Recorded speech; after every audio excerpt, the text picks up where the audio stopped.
Welcome back to Base Camp, WNC. And when we last left you, we got that ditch dug. You'll see some shots here. We've got the fabric laid down in it. We've got a drain tile on top of it. We have been covered up by 10, 15, 20 inches of rain, whatever it is, I don't know. About a week ago, my feet grew webs in between all the toes. Now I'm about like a duck out here. It just keeps pouring down rain. We've built these benches on either side. We'll take you along for some close-ups of them, how the heat tubes, the solar heat tubes are going to work underneath the bench for the radiant heat. We got a couple shots of that coming up, and we're going to bring you along for the ride. And we'll let you see just how we're going to do this thing. And we're still up in the air whether it's going to be solar PV or it's going to be solar hot water. We're still working with the owner and the grant people, and we're going to see what turns out. Here's a quick shot of what the bench is going to look like. We got the cattle panel on it. Black tubes fit down in those notches. We have a gray water line right here that all the mist nozzles will hook into. And every bench will be divided into two sections. So there'll be 6 different runs in here. And this will be all these heat tapes, all the heat tubes for the hot water. And I'll show you some more as we go. This is just a quick shot right here. We have all those little notches cutting them cross member 2x4s, and we got 1/2-inch tubing laid down in it so we can, the cattle panels that we're going to use to hold the trays up won't pinch the hose. Well, here's a quick shot of, once again, where you need a little tractor to do a little job. Been kind of muddy on the bottom end of that greenhouse where everything kind of flows. We've got boards laid down on the one side. Harold's bringing the tractor real easy up on. We don't want to crush the drain tile that's down in that ditch. In that ditch that we also dug before is also the power lines for the panels, grid power electric. There's a propane line in there. There's 4 or 5 other utilities, water line in there. You'll see here at the very end, Randy's trying to protect it with a shovel so we don't fill it full of gravel. That's about halfway up the greenhouse right now. It only took a couple hours to do everything on all the French drains, but was a little bit trying in all this mud and everything going on and trying to get the stone delivered. Well, here we are. We're back again. We did get the gravel in yesterday with the Kubota. Our web feet are now starting to separate. Not doing too bad. Tired of walking in the mud and nonsense. As you can see, we're going to try something different in the middle table. He wants to try to set these things up on drums and try to get some passive heat out of it.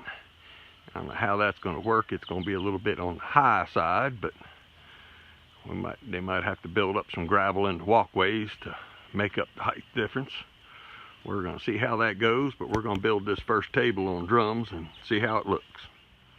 Well, here's the first bench up on drums.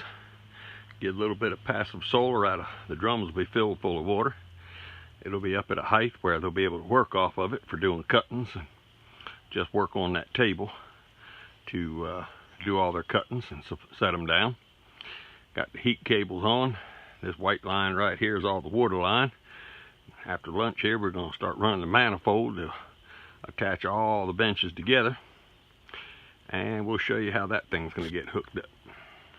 Now, here I am. I'm back here. Took off Saturday to go look at some other work. When I came back, they done moved the cuttings in here.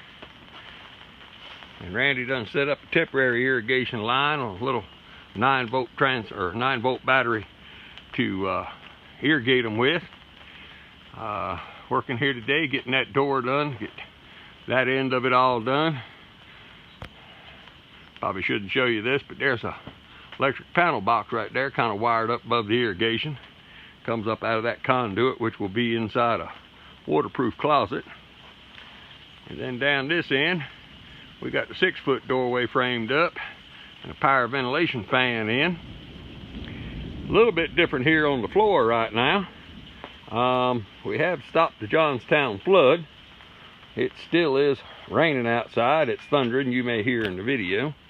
And we still got water coming everywhere. But we're working on it. We just need about 6 inches of gravel in this thing and the rest of the drain tile, the French drain. And we'll about have it done. So we'll get in here and get these doors done and show you an update. Well, here we are. If you can tell right now, I'll show you the other end. The the drums were laid down flat. The table wasn't really too high. They were just worried about right here on a drum. You have this top little lip, and it would be holding water all the time for disease and everything. So we decided to lay all the drums down, lower the table a little bit, gain a little bit of passive heat. Underneath all these benches on the lower side here, we'll be able to stack drums the entire distance down there underneath of them. And on the other side, we can get about 3/4 of the way done with drums. This ditch right here, the gray pipe down in this ditch right now, headed up to all the beds, is the irrigation line. As you can see right here, we've got a solenoid here and the wires for it. There'll be 6 different zones in here. And beginning of the video where Randy was protecting it, we added to it. This is the chase. This is where all the power cables for the solar leads and everything come in and out, and grid power. And we have a water line right here, and we're just using that as a chase for the wires. That water line there will go up to fill a solar hot water heater. And of course, we've got a temporary power box. We got the breaker box hung there on the ceiling right now. Keep it up out of the way until we get everything done. Let me take you up and show you the other end of this thing. Well, here we are on the upper end. We had these really nice quality storm doors. They got a window and a screen that fits in there. We put them in. This right here is where the outside French drain was dug, and it's all filled in. And then, because we didn't have anything better to do, we dug one here the entire length of this building all the way down to the other end to catch all this water that was running into it. While I wasn't here one day, Randy went ahead and moved a bunch of stuff in here. He has a temporary battery timer set up on the garden hose right there. He's already started moving into it. I guess he'd have more of it filled up, but he's been on federal jury duty, so he's got an excuse why he's not here. But I guess by the time I get ready to put the heater in, he'll probably have this thing filled. And as I said, you can kind of look at them drums that the table sits on. They'll be filled with water and gain heat all winter long. I've never really seen in the winter time here anywhere else that once the sun comes up, even here in western North Carolina with snow on the ground, once the sun hits this greenhouse, the heat never comes on. So then all day long, these drums will retain heat. And even in the dead of winter, that exhaust fan at the far end will be running in the dead of winter with snow on the ground. It'll be so hot in here. But he hopes to get about 60 or 70 drums underneath all these benches for heat retention. And we're going to see how all that works out.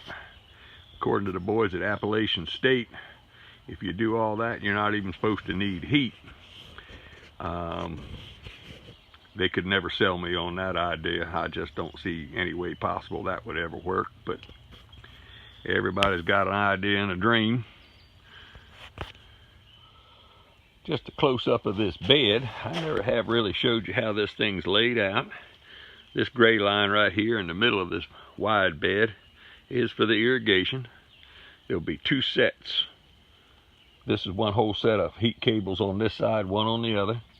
But we came up and the line comes in here, and in order to make the turn, it comes here, and when it goes back down here, it's the number 4 line. Then it'll come back up, comes down on this one, and makes a gentle turn and comes back on that one, and then comes up on this 3rd line and it then follows the far bed. Otherwise, you'll never get any tubing or anything to bend on a 6-inch round radius. So this gives them all about 18 inches of bend. And each one has a inside and outside. We've got all the manifold pipes built over there. We're going to pressure test them before we put them in the ground and backfill. It's kind of unusual this time. Right down here you see a refrigerator. No, and that's not going to be for a cold one in the greenhouse. That's going to actually be his storage for his electrical box, his controller, pumps, everything to keep him out of all the water. And instead of building a closet or getting one of them plastic storage units, he's just going to use a refrigerator. So we're going to go ahead and get the compressor out of there and do everything, and we're going to see how all that works. And we'll have to show you an update of that thing. Well, here we're at the lower end of the greenhouse. Real nice exhaust fan. It sits on the outside and sucks the air out with the shutters and everything, keep birds and everything from flying into it. This will be a double set of doors to be able to take material in and do the cuttings and everything. The drain tile here is what comes out of the center of the greenhouse. All the excess irrigation water will, both sides are gently sloped down to it and graveled over top. That'll drain that.